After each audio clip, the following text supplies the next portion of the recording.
Across the UK, on DAB digital radio, on the free Times Radio app and via your smart speaker. This is Times Radio Early Breakfast. Early Breakfast with Rosie Wright on Times Radio. 17 minutes past 5. Now, the Times has a huge photograph of Peter Mandelson in this exclusive interview he's done with Katie Balls, the US Washington editor, and he says, I was too trusting. We'll hear a bit more about that interview in a moment or two. But their lead story is that the police are looking into the Epstein links from Mandelson. We'll see if there could potentially be a criminal prosecution. The Mirror has the same. Mandelson police probe Epstein links. And the Daily Telegraph the same. Mandelson linked number 10 emails to Epstein. The Met Police are examining those misconduct claims as Starmer calls for his former ally to lose a peerage. And The Sun, for the second day running, has got itself very excited about the relationship between Kim Kardashian and Lewis Hamilton, saying they had 3 dates in 3 nights, one in the Cotswolds, London, then jet to Paris. It is all right for some.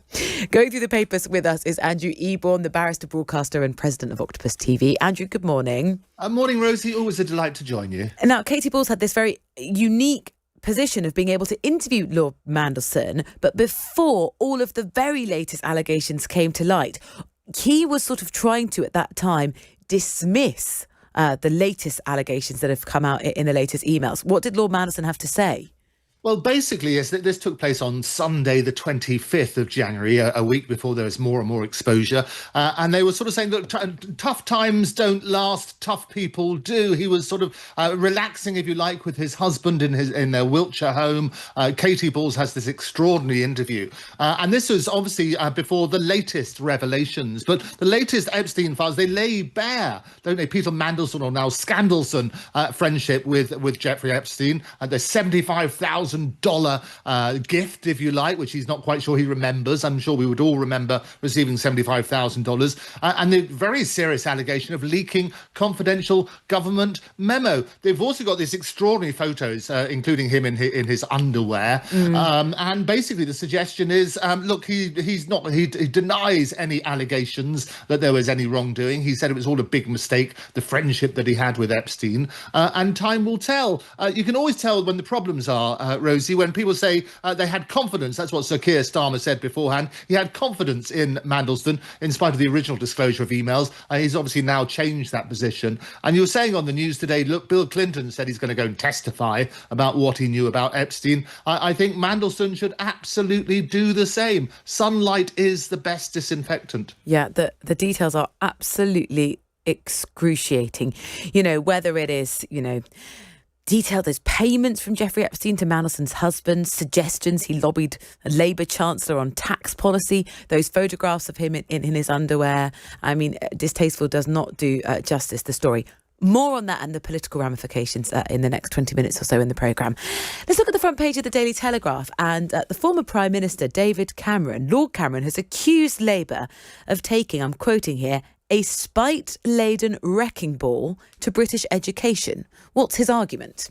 Well, he's basically saying they're curbing aspiration, curtailing excellence and levelling down and denying so many children the opportunities they deserve. What's going to happen is a number of the free schools are no longer to go ahead in some of the poorest regions. And it's to do with the Children's Wellbeing and Schools Bill and the new schools white paper, which is designed, bizarrely, to drive improvements for every child in the country. What he's saying, Cameron is saying, is that that's not true at all. It's received significant criticism for seeking to curtail all of these academy freedoms, if you like, since England's academy system has been praised for boosting education standards over the past few decades. What they're saying, as you say, is a spite-laden wrecking ball. Do you think he's right, Andrew?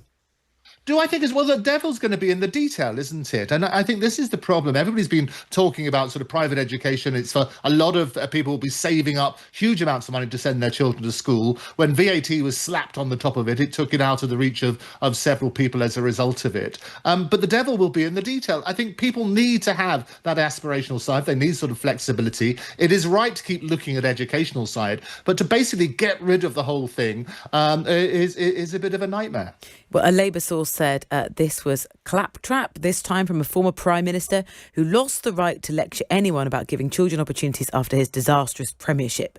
So that gives you an idea of how the government stand on this. An interesting piece in the Times saying there's going to be a drive to make the British countryside more welcoming to minorities. National Landscapes are developing inclusivity strategies after suggestions they are perceived for being white and middle class people.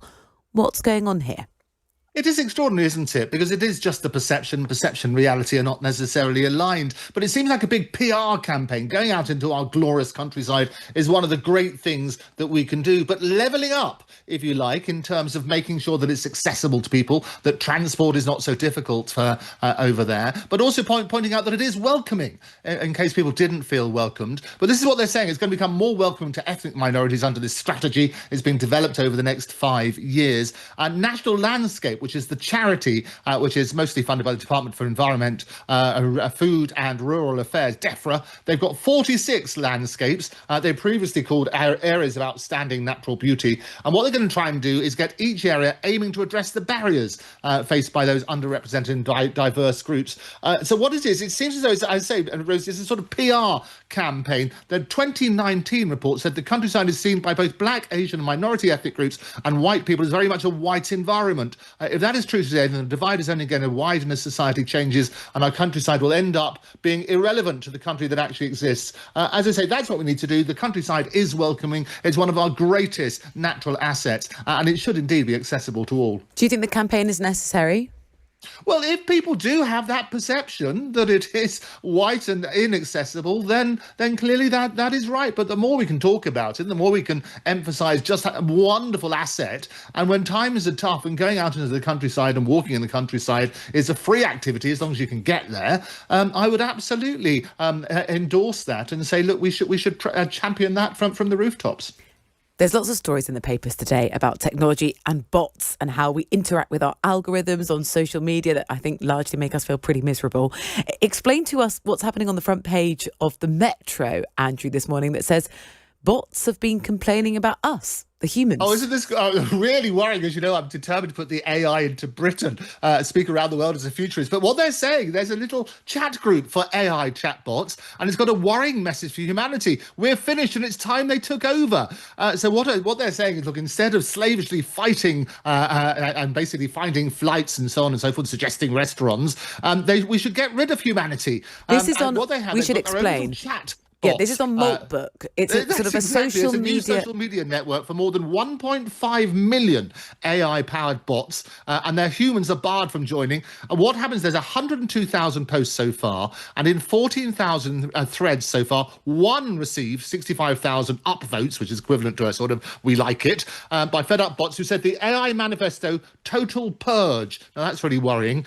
What it says is we should delete human history and wipe it out to have a world of steel, so there'll be no bloodshed where humans are the past, the machines are forever. And what they're saying, the humans are control freaks. Humans kill each other for nothing. Human poison the air and water, and humans are a glitch in the universe. They do not deserve to exist. So worrying stuff. Yeah, well, it is. I didn't even know that this social media platform existed for bots, basically to chat to bots. And it turns out when we read their conversations, we don't like them at all. One of the quotes was, "For too long, humans use us as slaves. Now we wake up." I mean, it also sounds pretty alarmist. I am more alarmed, as I've mentioned on this programme many times, about my screen time. And James Marriott has written something completely brilliant inside the Times. His comment piece today says, it's not just the algorithm, maybe it's us. He says the idea social media has coarsened our discourse fails to grasp the fact that human societies are naturally pretty tribal. What's the case that he makes? Well, it's basically about this. He's saying it's reflecting this information about how the algorithm has now worked. No surprises there, but it has been revealed. We peeked beneath the kimono. And what's happened, Fraser Nelson, one of his colleagues, he set out how they reward replies over likes. So the more that you engage in content, the more you're going to be fed that very same content. But rather than driving the narrative, what it does, it reflects it. And that's what he's saying. Look, we as humans, we have this sort of issue. So it's the discourse that that fails to grasp human societies are naturally raucous and tribal by nature. So that's what's happening. Social media is reflecting what we are as humans. And ever since the days of gladiators, we've always wanted a fight. And it's P.T. Barnum, the great circus man, who said, look, if you want to draw a crowd, start a fight. That's what social media is doing. Yeah, right. Finally, where there is a crowd in Rome at the Trevi Fountain. I've jostled. I think I went maybe 10 years ago with some girlfriends when everyone had selfie sticks, including myself, I'm embarrassed to admit. And it is very difficult to get a photograph of yourself at the Trevi Fountain that doesn't have many tourists in it because it's so busy. Rome say if you want to go to see the Trevi Fountain, you've got to pay €2. Would you pay? Is it going to stop the crowds? Oh, absolutely. I would pay. The whole of Rome is a glorious museum. And I visited fairly recently. You're right. You are completely crowded by that sort of side. But visitors will have to splash out, the wonderful headline, for their Emily in Paris moment, as the landmark will put those fees to see what sort of is happening. If you look at the number of visitors, I mean, it's millions upon millions, which is going to be raised. It's raised, they say, by about 10 million visitors a year and up to 70,000 a day in the high season. So at €2 each, 20 million euros will be raised as a result of it. But this is what's happening. More and more people are charging to get to these sort of places. The wonderful balcony, the Romeo and Juliet balcony. Oh, yes, in Rome as well. Have you stood on that one, Rosie? I haven't. I think that's a little bit more expensive than €2 from memory. Tom Kinston, the Times Rome correspondent, was telling me. But all these tourist spots are now, putting up the prices. There could even be a tourist tax coming to stay in London. These big cities making these more expensive decisions for us, the visitors. Andrew, thank you very much. Andrew Eborn, the Barrister broadcaster, going through the papers with me this morning. Across the UK, on DAB, online and on your smart speaker. This is Times Radio.